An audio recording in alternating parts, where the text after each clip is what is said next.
જય હિન્દ વિદ્યાર્થી મિત્રો, હું વિમલ રાંજા. હવે આપણે ડાયરેક્ટ ઇનડાયરેક્ટના પાર્ટ 1, 2 અને 3 જોયા. હવે આપણે પાર્ટ 4 એટલે કે પાર્ટ ડાયરેક્ટ ઇનડાયરેક્ટના પાર્ટ 4 ની અંદર આપણે ડાયરેક્ટ ઇનડાયરેક્ટના આજ્ઞાર્થ વાક્ય વિશે સમજૂતી મેળવીશું. આજ્ઞાર્થ વાક્યો. હવે આપણે ડાયરેક્ટ ઇનડાયરેક્ટ વિશે સંપૂર્ણ સમજૂતી મેળવી લીધી. ડાયરેક્ટ એટલે શું, ઇનડાયરેક્ટ એટલે શું, ડાયરેક્ટ ઇનડાયરેક્ટના વિધાન વાક્ય, પ્રશ્નાર્થ વાક્ય આપણે શીખી લીધા, સમજી લીધા. હવે આપણે આવશે આજ્ઞાર્થ વાક્ય. આ પાર્ટની અંદર આપણે આજ્ઞાર્થ વાક્ય વિશેની સમજૂતી મેળવીશું. પહેલા તો આજ્ઞાર્થ વાક્યની અંદર શું ફેરફાર કરવા, એટલે કે વિધાન વાક્યની અંદર આપણે સેટ ટુનું રિપોર્ટિંગ વર્ક તરીકે ટોલ્ડ કરતા, આજ્ઞાર્થ વાક્યની અંદર સેટ ટુનું વાક્યના ભાવ મુજબ ફેરફાર થશે. તો જોઈએ તો આજ્ઞાર્થ વાક્યની અંદર રિપોર્ટિંગ વર્બ તરીકે શું ફેરફાર કરવું, શું રિપોર્ટિંગ વર્બમાં થતા ફેરફાર. આ શેના ફેરફાર છે? માત્ર ને માત્ર આજ્ઞાર્થ વાક્યના. રેડી? તો આજ્ઞાર્થ વાક્યની અંદર રિપોર્ટિંગ વર્બ તરીકે શું ફેરફાર કરવો? તો કે વાક્યના ભાવ મુજબ. કેના મુજબ? વાક્યના ભાવ મુજબ ફેરફાર કરવાનો. ભાવ એટલે કે જો આપણને રિક્વેસ્ટ મૂકવું, શું મૂકવું? રિક્વેસ્ટેડ. રિપોર્ટિંગ વર્બ તરીકે શું મૂકવું? રિક્વેસ્ટ. ક્યારે? વિનંતીનો ભાવ વ્યક્ત થતો હોય, વાક્યમાં વિનંતીનો ભાવ હોય. શેનો ભાવ હોય? વિનંતીનો ભાવ. તો શું મૂકવાનું? રિક્વેસ્ટેડ. પછી ઓર્ડર્ડ. ઓર્ડર્ડ ક્યારે મૂકવાનું? તો કે જો એ વાક્યનો ભાવ હુકમનો હોય. શેનો હોય? એ વાક્યની અંદરથી હુકમનો ભાવ વ્યક્ત થતો હોય તો ઓર્ડર્ડ મૂકવું. પછી કમાન્ડેડ. જો એ વાક્યમાં લશ્કરી આદેશ હોય. શું હોય? લશ્કરી આદેશ હોય તો કમાન્ડેડ. પછી એડવાઇસ્ડ એટલે સલાહનો ભાવ. સલાહનો ભાવ. શું મૂકવું? એડવાઇસ. ક્યારે મૂકવું? જો એ વાક્યમાંથી સલાહનો ભાવ વ્યક્ત થતો હોય. પછી સજેસ્ટેડ એટલે સૂચનનો ભાવ. શું મૂકવું? સજેસ્ટેડ. ક્યારે મૂકવું? જો એ વાક્યમાંથી સૂચનનો ભાવ વ્યક્ત થતો હોય. ત્યાર પછી બેક્ડ એટલે આજીજીનો ભાવ. શું મૂકવાનું? બેક્ડ. બેક્ડ ક્યારે મૂકવું? જો એ વાક્યમાંથી આજીજીનો ભાવ વ્યક્ત થતો હોય. ત્યાર પછી થ્રીટેન્ડેડ એટલે ધમકીનો ભાવ. શું મૂકવાનું? થ્રીટેન્ડેડ. ક્યારે મૂકવું? જો એ વાક્યમાંથી ધમકીનો ભાવ વ્યક્ત થતો હોય. અને છેલ્લે આસ્ક્ડ. ક્યારે મૂકવું? કોઈ ભાવ વ્યક્ત ન થતો હોય. જો એમાંથી કોઈ પણ ભાવ વ્યક્ત થતો ન હોય તો શું મૂકવાનું? આસ્ક્ડ મૂકવું રિપોર્ટિંગ વર્બ તરીકે. રેડી વિદ્યાર્થી મિત્રો? આ આપણે જોયું. શું જોયું? આજ્ઞાર્થ વાક્યની અંદર રિપોર્ટિંગ વર્બમાં થતા ફેરફાર. મોસ્ટ ઇમ્પોર્ટન્ટ વસ્તુ છે, ખાસ ધ્યાન રાખજો. હજી એક વખત આપણે જોઈએ. રિક્વેસ્ટેડ ક્યારે મૂકવાનું? વિનંતીનો ભાવ હોય ત્યારે. ઓર્ડર એટલે હુકમનો ભાવ હોય ત્યારે. કમાન્ડેડ લશ્કરી આદેશ હોય ત્યારે.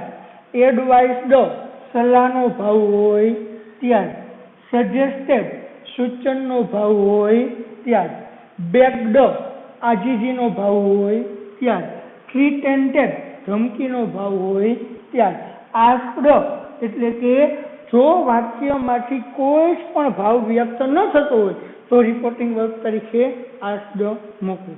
રેડી? હવે બીજો નિયમ જોઈએ, આગળ વધીએ તો અલ્પવિરામ અને ઉતરણ ચિહ્ન દૂર કરી એટલે વાક્યને સંયોજક વડે છોડવું. તો આજ્ઞાર્થ વાક્યની અંદર સંયોજક શું આવે? જો વાક્ય હકાર હોય, કેવું હોય? તો ટુ મૂકવું. શું મૂકવું? અને જો વાક્ય નકાર હોય, કેવું હોય? તો નોટ ટુ મૂકવું. રેડી વિદ્યાર્થી મિત્રો? હવે આજ્ઞાર્થ વાક્યની અંદર સંયોજક તરીકે શું મૂકવું? તો કે જો એ આપેલું વાક્ય છે એ વાક્ય કેવું હોય? હકાર હોય તો સંયોજક તરીકે આપણે ટુ મૂકવાનું, અને આપેલું વાક્ય છે એ જો નકાર હોય તો સંયોજક તરીકે શું મૂકવાનું? નોટ ટુ મૂકવાનું. ત્યાર પછી આપણે આગળ વધીએ. બરાબર? તો આજ્ઞાર્થ વાક્યની અંદર ખાસ નોંધ. શું છે નોંધ? આજ્ઞાર્થ વાક્યમાં કાળમાં ફેરફાર કરવો નહીં. શું છે નોંધ? આજ્ઞાર્થ વાક્યની અંદર કાળનો કોઈ પણ પ્રકારનો આપણે ફેરફાર કરવાનો થશે નહીં. આપણે સેન્ટેન્સની અંદર, રિપોર્ટેડ સ્પીચની અંદર જે કાળ આપેલો હોય એ જ કાળ તેમને તેમ રાખવું. ત્યાર પછી પ્લીઝ, સર, કાઇન્ડલી, ડોન્ટ વગેરે જેવા વિનંતી દર્શક શબ્દો દૂર કરવા. રેડી વિદ્યાર્થી મિત્રો? હવે જ્યારે ઇનડાયરેક્ટ સ્પીચ આપણે આજ્ઞાર્થ વાક્યનું કરતા હોય ત્યારે એની અંદર આપેલા પ્લીઝ, સર, કાઇન્ડલી, ડોન્ટ વગેરે જેવા વિનંતી દર્શક શબ્દને શું કરવું? દૂર કરવું. આ આજ્ઞાર્થ વાક્યના નિયમો છે. બસ માત્ર આટલી આ ચાર વસ્તુને ધ્યાન રાખવાનું છે ખાસ. બાકી જે બધા ફેરફારો, કાળમાં થતા ફેરફાર તો કોઈ કરવાનો થતો નથી. સર્વનામમાં થતા ફેરફાર, પછી સ્થળદર્શક અને સમયદર્શક શબ્દોમાં થતા ફેરફાર એ આગળના વાક્યમાં આપણે વિધાન અને પ્રશ્નાર્થમાં જે રીતે કર્યા એ જ સંપૂર્ણ નિયમો આમાં લાગુ પડશે. હજી છતાં એક વખત કહું છું, એક વખત આપણે જોઈ લઈએ કે આજ્ઞાર્થ વાક્યને આપણે ડાયરેક્ટમાંથી ઇનડાયરેક્ટ કરીએ ત્યારે આ માત્ર ચાર વસ્તુ મહત્વની, મોસ્ટ ઇમ્પોર્ટન્ટ છે. કઈ ચાર વસ્તુ? તો કે એક તો રિપોર્ટિંગ વર્બમાં થતા ફેરફાર, એટલે કે રિપોર્ટિંગ વર્બમાં આજ્ઞાર્થ વાક્યમાં શું ફેરફાર કરવો. તો જો રિક્વેસ્ટેડ આપણે મૂકવું, ક્યારે મૂકવાનું? જો વિનંતીનો ભાવ હોય તો. ઓર્ડર્ડ ક્યારે મૂકવું? હુકમનો ભાવ હોય તો. કમાન્ડેડ ક્યારે મૂકવું? લશ્કરી આદેશ હોય તો. એડવાઇસ્ડ ક્યારે મૂકવું? સલાહનો ભાવ હોય ત્યારે. સજેસ્ટેડ ક્યારે મૂકવું? સૂચનનો ભાવ હોય ત્યારે. બેક્ડ ક્યારે મૂકવું? આજીજીનો ભાવ હોય ત્યારે. થ્રીટેન્ટેડ ક્યારે મૂકવું? ધમકીનો ભાવ હોય ત્યારે. આસ્ક્ડ ક્યારે મૂકવું? જો વાક્યમાં કોઈ પણ પ્રકારનો ભાવ વ્યક્ત થતો ન હોય તો આસ્ક્ડ મૂકી દો. એક વસ્તુ. બીજી મહત્વની વસ્તુ કે આજ્ઞાર્થ વાક્યની અંદર સંયોજક તરીકે શું મૂકવું, અથવા તો આજ્ઞાર્થ વાક્યને કયા સંયોજક વડે જોડવું. જો આપેલું વાક્ય છે એ હકાર હોય, કેવું હોય? હકાર વાક્ય હોય તો સંયોજક તરીકે શું મૂકવાનું? ટુ. આ મોસ્ટ ઇમ્પોર્ટન્ટ ધ્યાન રાખજો. વાક્ય હકાર હોય તો શું મૂકવાનું? ટુ. અને જો આપેલું વાક્ય નકાર હોય, કેવું હોય? નકાર, तो संयोजक तरीके शुं मूकवानुं? Not to. એટલે ટૂંકમાં આપણે એને એવું યાદ રાખવાનું છે કે જો આપેલું વાક્ય હકાર હોય તો ટુ અને નકાર હોય તો નોટ ટુ સંયોજક તરીકે મૂકો. ત્યાર પછીનો મહત્વનો મોસ્ટ ઇમ્પોર્ટન્ટ પોઈન્ટ એટલે કે આજ્ઞાર્થ વાક્યની અંદર કાળમાં કોઈ પણ પ્રકારનો ફેરફાર કરવો નહીં. ચોથી વસ્તુ, પ્લીઝ, સર, કાઇન્ડલી, ડોન્ટ આવા વગેરે જેવા કોઈ વિનંતી દર્શક શબ્દો વાક્યની અંદર આપેલ હોય તો એને આપણે ઇનડાયરેક્ટ કરીએ ત્યારે વિનંતી દર્શક શબ્દને આપણે શું કરવું? દૂર કરી નાખવું. રહી વિદ્યાર્થી મિત્રો, તો ચાલો આ આપણે એની નિયમની આજ્ઞાર્થ વાક્યના રૂલ્સની નિયમોની ચર્ચા કરી, નિયમોની સમજૂતી મેળવી. હવે એ નિયમોને આપણે સેન્ટેન્સની અંદર ઇનડાયરેક્ટ કરતી વખતે કેવી રીતે ફોલોઅપ કરવા, કેવી રીતે એ નિયમને લાગુ પાડવા એમની આપણે ઉદાહરણ સહિત સમજૂતી મેળવીએ. તો ઉદાહરણ આપણે કરીએ.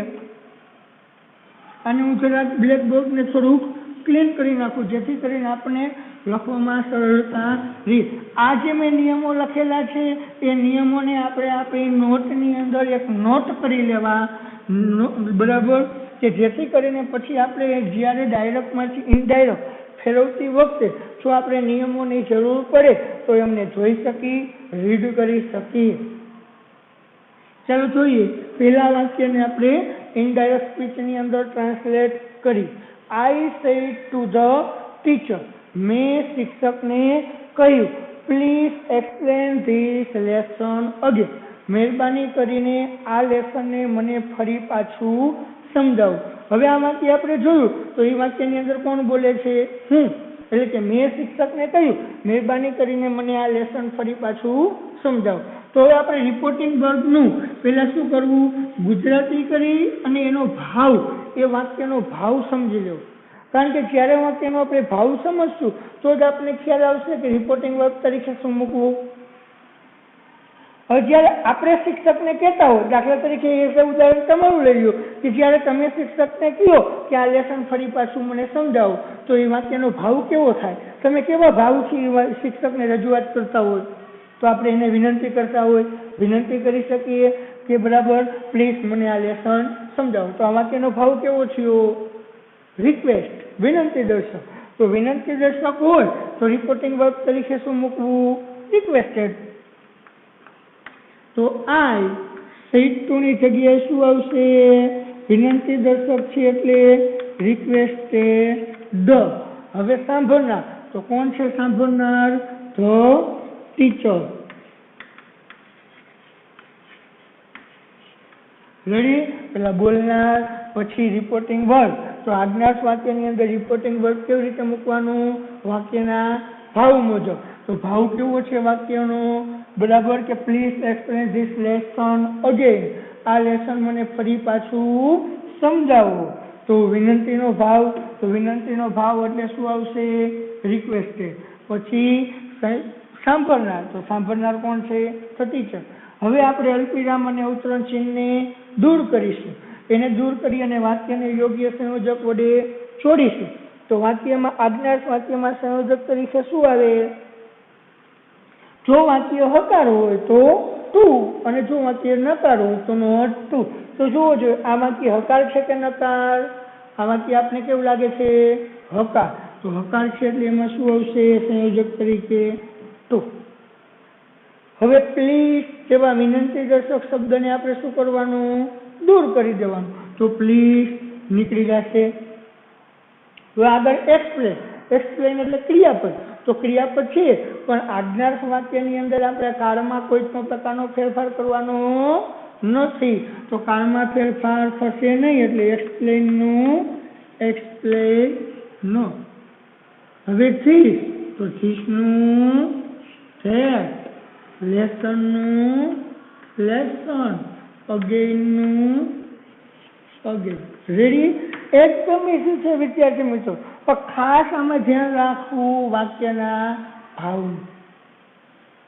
બીજું, ધ ટીચર સેડ, શિક્ષકે કહ્યું, keep a note of my teaching sir, boys, અરે છોકરાઓ મારી શીખવેલી નોટને રાખો, જાળવી રાખો. બરાબર. તો હવે વાક્ય કોણ બોલે છે? ટીચર. કોને કહે છે? બોયઝ, વિદ્યાર્થીઓને. આ વાક્યની અંદર સાંભળનાર આપણને ક્યાં આપેલ છે? પાછળ. તો સાંભળનાર પાછળ છે તો એને શું કરવાનું? આગળ લઈ આવવાનું. હવે પેલું જ કામ આપણે શું કરવાનું થશે? રિપોર્ટિંગ વર્ક તરીકે શું મૂકવું. તો એના માટે આપણે શું જોવું જોશે? વાક્યનો ભાવ કેવો છે. તો પહેલા આપણે જોઈએ વાક્યનો ભાવ.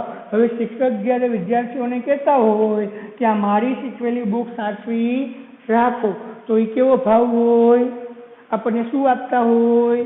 સૂચન આપ્યું કહેવાય આપણને. બરાબર. તો આ ભાવ વાક્યનો ભાવ કેવો થયો? સૂચન આપતો. તો સૂચન આપતો ભાવ છે તો આપણે શું મૂકશું રિપોર્ટિંગ વર્ક તરીકે? તો ટીચર સૂચન આપતો છે તો સૂચન હોય તો સજેસ્ટેડ અથવા ઇન્સ્ટ્રક્ટેડ.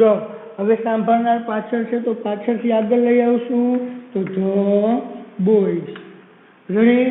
હવે અલ્પવિરામ અને અવતરણ ચિહ્ન નીકળી જશે. જો વાક્ય હકાર હોય તો ટુ અને નકાર હોય તો નતું. તો જુઓ જે વાક્ય કેવું છે? હકાર. તો હકાર છે એટલે સંયોજક તરીકે આપણે શું મૂકશું? ટુ. હવે કીપ ક્રિયાપદ. તો ક્રિયાપદ એટલે કાળમાં કોઈ ફેરફાર થશે નહીં. એ નોટ અ નોટ ઓફ. હવે માય. તો માય સર્વનામ થયું. માય પેલો પુરુષ. તો પેલો પુરુષ કેના પ્રમાણે? બોલનાર પ્રમાણે. તો આ માય કેટલામું રૂપ? ત્રીજું. તો બોલનારનું ત્રીજું રૂપ શું થશે? હીઝ. હી હીઝ ટીચિંગ. રેડી. હવે આપણે ત્રીજું ઉદાહરણ જોઈએ.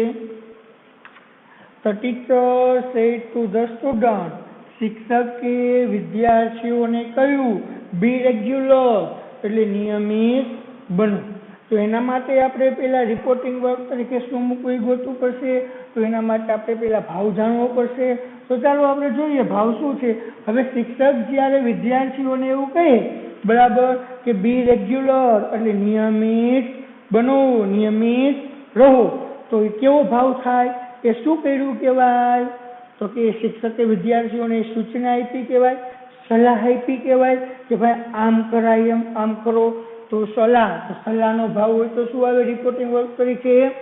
એડવાઇસ. તો શું આવશે આ વાક્યમાં રિપોર્ટિંગ વર્ક તરીકે? એડવાઇસ. તો the teacher advice the students. સંયોજક તરીકે વાક્ય હકાર છે તો હકાર છે એટલે ટુ. પછી બીનું બી, રેગ્યુલરનું રેગ્યુલર. હવે એના પછી આપણે ચોથું ઉદાહરણ જોઈએ. તો master said to the servant go out. એટલે કે માસ્ટરે નોકરને કહ્યું બહાર જાઓ. તો કેવો ભાવ થયો? જ્યારે માસ્ટરે એમના નોકરને કહેશે ભાઈ બહાર જા, તો કેવો ભાવ થશે? માસ્ટર એના નોકર ઉપર હુકમ કરે છે તો હુકમ કરે તો કેવો ભાવ? હુકમ. હુકમનો ભાવ હોય તો રિપોર્ટિંગ વર્ક તરીકે શું આવે? ઓર્ડર. તો ધ માસ્ટર ઓર્ડર્ડ. તેના ઉપર તો કે ધ સર્વન્ટ. સંયોજક તરીકે વાક્ય હકાર છે તો હકાર છે એટલે ટુ ગો આઉટ. હવે પાંચમું ઉદાહરણ. I said to him. મેં તેમને કહ્યું લેન્ડ મી યોર બુક. મને તારી બુક આપીશ. બરાબર. ઉછીની આપીશ. તો હવે જ્યારે આપણે બીજા પાસેથી કંઈ વસ્તુ માગતા હોય અને એ પણ ઉછીની એની બુક આપણે ઉપયોગ કરવા માટે માગીએ છીએ તો આપણે એ કેવા ભાવથી એની પાસે માગતા હોય? તો વિનંતી કરતા હોય. વિનંતીનો ભાવ હોય તો આ ભાવ કેવો થયો? વિનંતીનો. તો શું આવશે? આઈ રિક્વેસ્ટેડ હિમ. મેં તેમને વિનંતી કરી. વાક્ય હકાર છે તે સંયોજક તરીકે ટુ, લેન્ડનું લેન્ડ. હવે મી બોલનાર પ્રમાણે, મી પેલો પુરુષ એટલે બોલનાર મુજબ. મી કેટલામું રૂપ? બીજું, તો બોલનારનું બીજું રૂપ. તો આઈનું બીજું રૂપ શું થાય? મી. તો મીનું મી. શું કામ? કે અહીંયા બોલનાર પણ કોણ છે? આઈ જ છે. યોર બીજો પુરુષ કેને પ્રમાણે? સાંભળનાર પ્રમાણે. યોર કેટલામું રૂપ? ત્રીજું, તો સાંભળનારનું ત્રીજું રૂપ શું થાય? હિમ. હિમનું રૂપ ત્રીજું રૂપ હિસ. પછી બુકનું બુક. રેડી વિદ્યાર્થી મિત્રો? સમજાઈ ગયું હવે કે શું કરવાનું છે જ્યારે આપણે ડાયરેક્ટમાંથી ઇનડાયરેક્ટ કરીએ ત્યારે, અને ખાસ કરીને આજ્ઞાર્થ વાક્ય. તો આપણે આ રીતે આજ્ઞાર્થ વાક્યનું ડાયરેક્ટમાંથી ઇનડાયરેક્ટ કરી શકીએ, અને કરવું એકદમ સરળ છે. આ સરળ રીત છે. ખાસ વસ્તુ આપણે આગળ કીધું એમ 4 વસ્તુને મહત્વ આપવાનું, 4 વસ્તુનું ખાસ ધ્યાન રાખવું. કઈ 4 વસ્તુ? તો કે એક તો રિપોર્ટિંગ વર્બમાં થતા ફેરફાર, સંયોજક તરીકે આજ્ઞાર્થમાં શું મૂકવું, કાળમાં આજ્ઞાર્થમાં ફેરફાર કરવો નહીં, અને આ વિનંતી દર્શક જે કાંઈ શબ્દો વાક્યમાં આપેલ હોય તો એને દૂર કરવા. હજી આપણે એક વખત જોઈ લઈએ કે આજ્ઞાર્થ વાક્યની અંદર રિપોર્ટિંગ વર્બ તરીકે શું ફેરફાર કરવો. શું ફેરફાર કરવો? તો કે વાક્યના ભાવ મુજબ. એટલે કે આપણને જે સેન્ટેન્સ રિપોર્ટેડ સ્પીચમાં આપેલું છે એ જે સેન્ટેન્સનો ભાવ છે એ ભાવ મુજબ રિપોર્ટિંગ વર્બ મૂકવું. તો કયો ભાવ હોય તો શું મૂકવું એ આપણે મેં આગળ તમને નોટ કરાવ્યું, અને તમે નોટ પણ કરી લીધું હશે કે ભાઈ હુકમનો ભાવ હોય તો ઓર્ડર, વિનંતીનો ભાવ હોય તો રિક્વેસ્ટેડ, લશ્કરી આદેશ હોય તો કમાન્ડેડ, સલાહનો ભાવ હોય તો એડવાઇસ, સૂચન હોય તો સજેસ્ટેડ, આજીજી હોય તો બેક્ડ, ધમકી હોય તો થ્રેટન્ડ, અને કોઈ પણ વાક્યમાં ભાવ વ્યક્ત ન થતો હોય તો આસ્ક્ડ. વાક્યને સંયોજક વડે જોડવું. તો આજ્ઞાર્થ વાક્ય જો હકાર હોય તો સંયોજક વડે ટુ થી જોડવું, અને જો નકાર હોય તો સંયોજક નોટ ટુ થી જોડવું. આજ્ઞાર્થ વાક્યમાં કાળમાં ફેરફાર કરવો નહીં, અને આજ્ઞાર્થ વાક્યની અંદર વિનંતી દર્શક શબ્દોને દૂર કરવા. રેડી વિદ્યાર્થી મિત્રો? આ હતા એક આપણે આજ્ઞાર્થ વાક્યને ઇનડાયરેક્ટમાં ફેરવવાની રીત, અને અમે અપેક્ષા છો તમને હવે આ રીત એ સંપૂર્ણપણે એકદમ સરળતાથી સમજાઈ ગઈ હશે. તો અહીંયા આપણે આજ્ઞાર્થ વાક્યનો આ વિડિયાને સમાપ્ત કરીએ છીએ. તો હવે નેક્સ્ટ આપણે નેક્સ્ટ વિડિયાની અંદર ઉદ્ગાર વાક્યને ડાયરેક્ટમાંથી ઇનડાયરેક્ટ કરતી વખતે શીખીશું.